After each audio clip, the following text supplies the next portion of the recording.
pertinente. Ça aborde la sociogénésie. La naissance des sociétés, pour faire simple. Voilà, c'est ça. Mais sous un angle complètement inattendu en fait. Parce que on a tous cette idée reçue très tenace, hein, que la civilisation, ça s'est forgé dans le sang. Oui, par la guerre, la conquête. Exactement. L'histoire du plus fort qui écrase le plus faible. Sauf que, et c'est la mission de notre exploration aujourd'hui, on va totalement déconstruire ça. C'est le cœur du propos, oui. La véritable étincelle de la société, selon nos sources, c'est pas le conflit, c'est l'alliance. C'est le besoin viscéral de s'allier. Ce qui est un changement de paradigme assez radical quand on y pense. Si on écarte la violence comme moteur originel, il faut bien comprendre comment cette fameuse alliance se construit concrètement sur le terrain. Et c'est là qu'intervient un mot qui peut surprendre dans ce contexte, la religion. Oui, mais attention, il faut vraiment redéfinir ce qu'on entend par là. On ne parle pas de spiritualité pure ou de mysticisme comme on l'entend aujourd'hui. C'est plus pragmatique. C'est purement pragmatique. Le langage de cette alliance originelle prend la forme de la religion, mais son moteur mécanique au quotidien, son outil principal, c'est l'organisation extrêmement stricte du mariage. Et ça, faut vraiment insister dessus. Faut oublier le mariage romantique contemporain. Ah oui, on en est très très loin. Ici, c'est une ingénierie de précision. Et dans les notes qu'on a préparées, il y a un concept qui m'a vraiment frappé. C'est le terme de famille à deux têtes. Ou en turc, iki başlı aile. C'est le concept central, oui. Parce que spontanément, famille à deux têtes, on s'imagine juste l'arbre généalogique basique, genre côté paternel et côté maternel. Mais on parle de quelque chose de beaucoup plus lourd politiquement. Totalement. C'est pas une simple observation biologique. La famille à deux têtes, c'est la matérialisation d'un contrat fondateur entre deux unités sociales distinctes. Des unités qui sont souvent opposées d'ailleurs. C'est même la condition de base. Ces unités sont conceptuellement ou historiquement opposées. Que ce soit symbolique, comme le ciel et la terre, ou historique, comme la fusion d'Akkad et Sumer. Ah, arrêtons-nous sur Akkad et Sumer 2 secondes. C'est le parfait exemple, parce qu'on parle pas juste de deux peuplades qui décident d'être de bons voisins du jour au lendemain. Non, pas du tout. Sumer, c'est la vieille civilisation, agricole, très enracinée, et Akkad arrive comme une force nouvelle, d'origine nomade, perçue comme conquérante. Donc logiquement, selon le vieux modèle, ils auraient dû s'entretuer jusqu'au dernier. Dans une logique de conflit pur, oui, mais il se produit une fusion sociopolitique. Les panthéons divins sont littéralement mariés entre eux, les élites s'unissent par des alliances matrimoniales ultra codifiées. C'est la famille à deux têtes à l'échelle d'un empire, quoi. Exactement. Les deux lignées se limitent mutuellement. Au lieu de se détruire, elles réalisent qu'elles ont un besoin vital l'une de l'autre pour survivre. Du coup, bon, décortiquons un peu tout ça à l'échelle de l'individu. Si on fait une analogie avec aujourd'hui, c'est comme deux immenses entreprises concurrentes qui, pour éviter une OPA hostile qui détruirait tout, signent un contrat d'exclusivité et d'interdépendance. C'est une très bonne comparaison.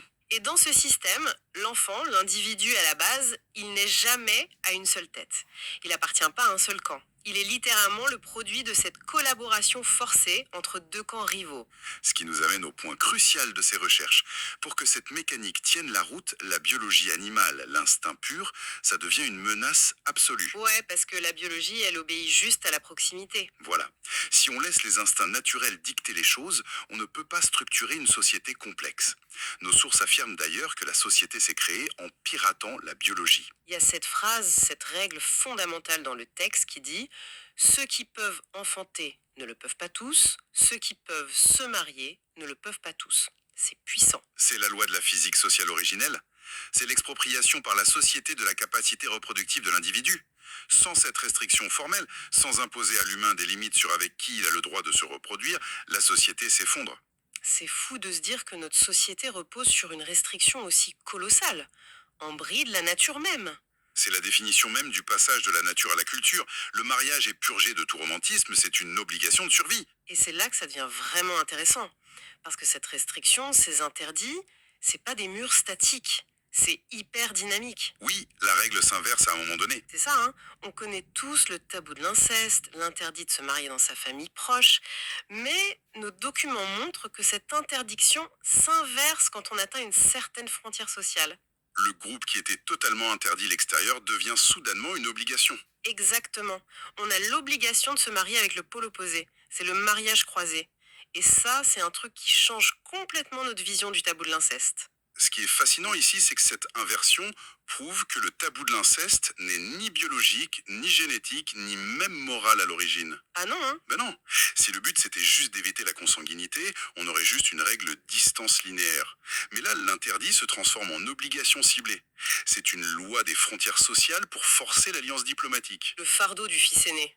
Ah, le fils aîné, oui, son rôle est d'une lourdeur incroyable. C'est lui le garant du système. Il a l'interdiction stricte d'aller chercher une épouse du côté de sa mère. C'est perçu comme disons, une zone à risque. Une menace interne, oui. Structurellement, ce garçon appartient au pôle de son père. S'il se marie du côté maternel, il annule l'alliance de la génération précédente. Il referme la boucle. Exactement. La boucle implose et le réseau social arrête de s'étendre. Donc, sous peine de détruire le contrat social, il doit obligatoirement aller chercher une femme dans le groupe opposé. Il doit devenir le gendre des rivaux. Ce qui amène un point que je trouve super poignant sur le statut de la mère. On lit que dans ce système, l'utérus devient, je cite, hyper politisé. C'est le terme. Il cesse d'être un simple organe de naissance. C'est la frontière physique du groupe en fait. Tout à fait.